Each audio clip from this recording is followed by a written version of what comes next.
Good evening. Good evening. It was another very interesting day here at the Capitol during the 2022 General Assembly Virginia legislative session. If you're following along, you saw some fireworks on the floor today and in committee as some of the bills we really have strong feelings about and strong beliefs in which direction our Commonwealth is going in.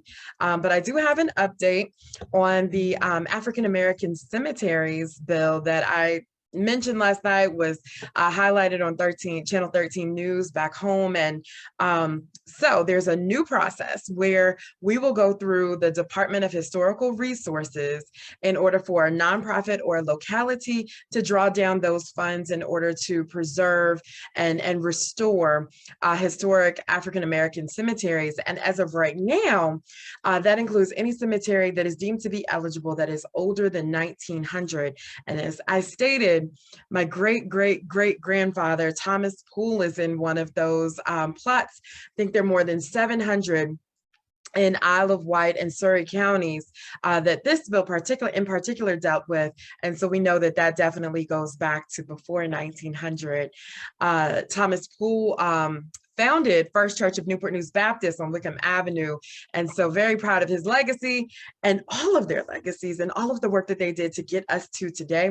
So we want to make sure that we're paying homage by making sure that their headstones are in place and that the history is recorded and that the grounds look nice and really are preserved in a really respectful fashion. So we're going to pursue that avenue, working with Rosa Turner and trying to get those funds for Surrey and their nonprofit out there. Also today, I was part of a press conference with Delegate Hope and FAM and some of the other that's Families Against Mandatory Minimums. They are very involved in justice work along with their partner advocates. And Delegate Hope had a press conference today to talk about his bill, House Bill 655, I believe, that he's bringing back again because it would create an ombudsman, which is just basically like a central place for oversight of the Department of Corrections.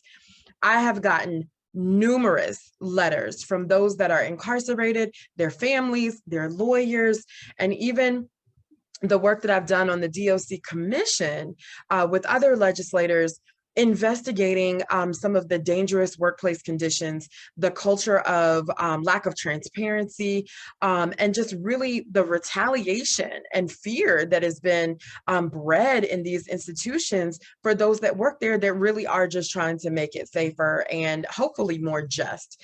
But this bill would give an independent body oversight over the DOC functions. And I don't know if you all remember, I got up on the floor and spoke about some of the policies for strip searches and even trying to regulate tampons for visitors. I mean, it just got so bizarre in a sense of what they were trying to do, as opposed to getting at the real issue, at the heart of the issue, because the real heart of the issue might make them look bad. So this isn't retribution or anything for any one person. It is really against the culture of lack of transparency and lack of responses to families with loved ones on the inside. And so looking forward to a hearty discussion on that bill. And I just got off of a panel that was discussing student loan and student loan debt and what student debt really does and the oppressive nature of it from being able to really mobilize or do all of these things. And one of the things that we talked about was getting rid of the shame by telling our stories. So you all have heard me and the work that I've done here in Virginia for student loan reform. We had the student loan ombudsman, which is still operational. If you have any questions about your student loans, you want to go to Virginia, you can Google Virginia Student Loan Office, and they will give you unbiased information about how to navigate repayment of your loans. We established that in 2020, I believe. And then in 2021, working with Delegate Simon, we established the Borrower's Bill of Rights. Now, today, there was a bill that I was telling you about that really would repeal some of the progress that we've made. And on that note, there is more repeal that is being attempted. If you all remember in 2020, I had House Bill 421, 420, there were lots of bills. think it was 420, House Bill 420. But basically, it gave localities the option of, if they should so choose, to have gun ordinances and firearms ordinances. And Newport News was one of those that enacted it. And so you cannot bring a firearm into City Hall or into permitted events where the signs are clearly posted, where you cannot bring firearms into there.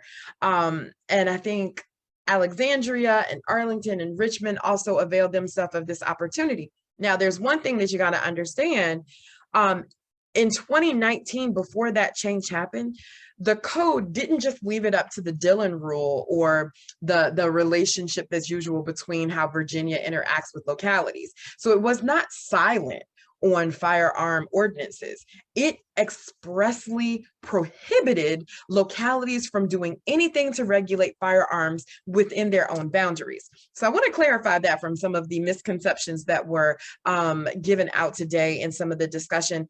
And I'll be sure to link the video to that discussion so you can see for both sides what some of the arguments were. But really, if a locality is saying this is the best way to help protect my community and the people that work for me, but also the people that are coming in and out of public buildings like libraries, that they should be able to, and that someone in, Wise County, Newport News can't tell Wise County what to do, and Wise County shouldn't be telling Newport News what to do. Even within the 7 cities, we have different personalities and different needs.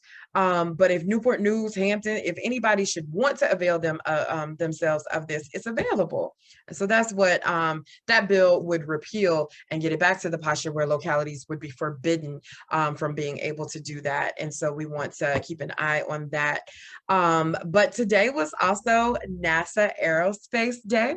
So I got to talk to some good folks from NASA Wallops and NASA Langley, and they cleared up a misconception for me. And I'm sharing it with you just in case you had that same misconception. I was telling them I wish I was smart enough to really work at NASA, because I am so enthralled with space and just, it's so cool. And I like to kind of nerd out on the things that they're doing, and amazing technologies and things that they're advancing that have real world uses in addition to what they've been able to do in space. And so whether it's like I think we saw one, materials that are used in fighting fires in forest fires. That's something that NASA was a part of coming up with because of experiences that they had in space. But they cleared up the misconception that it takes all types of jobs to run NASA, because it really is like a small city. And shout out to some of my favorite people that work at NASA Wallops and NASA Langley. You know who you are. Hope you are well. And thank you for what you do. And so I would encourage us to really speak to the youth in our lives, to look into some of the different professions, and maybe one day they could end up working at NASA as well. So it was really good to see them today for Aerospace Day. I'm going to end the update here because tomorrow is a pretty big day. Lots of debate, lots of votes, lots of bill presentations, and your girl has had some long days this week already. Yes, it is only Wednesday, but there's more work to do. As always, if you have any questions, you can message me or put it in the comments, and we can have a chat. And if you have any ideas of things that you would like for me to cover in these updates, please let me know. Oh, there's one thing I want to share that help, tips that can help you keep going and keep engaging.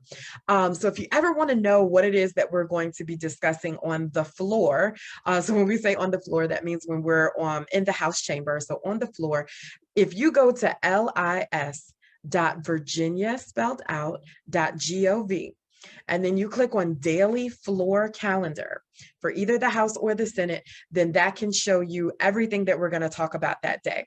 Now, to crack the code, third reading uncontested is usually voted on in a block. And so that is third reading bills. The House votes on third reading. And so uncontested means that there were no votes on the bill in subcommittee and committee. And usually those bills pass in a block unless people take some of those bills out of the block.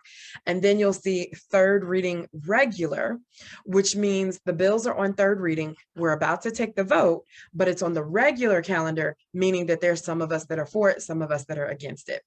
Then we move to second reading uncontested. Those again are uncontested bills that had no votes out of subcommittee or committee, but second reading is where we have debate. So we can ask each other questions and make statements about the bill, and where the patron has to explain the bill. And then you have second reading, again, debate and questions for the regular calendar. And those were bills that had some negative votes, no votes coming out of subcommittee or committee, or for the purposes of an abstention. You can also do that if it's on the regular calendar. And then we go into, usually the memorial resolutions. So that's just a little bit of guidance on how to follow bills. But of course, if you have any questions, you can contact our office and we'd be more than happy to help you. I'm so glad that you're following along, because the work that we are doing in a couple of months will directly impact your life. So thanks for watching, and we'll talk to you soon. Bye.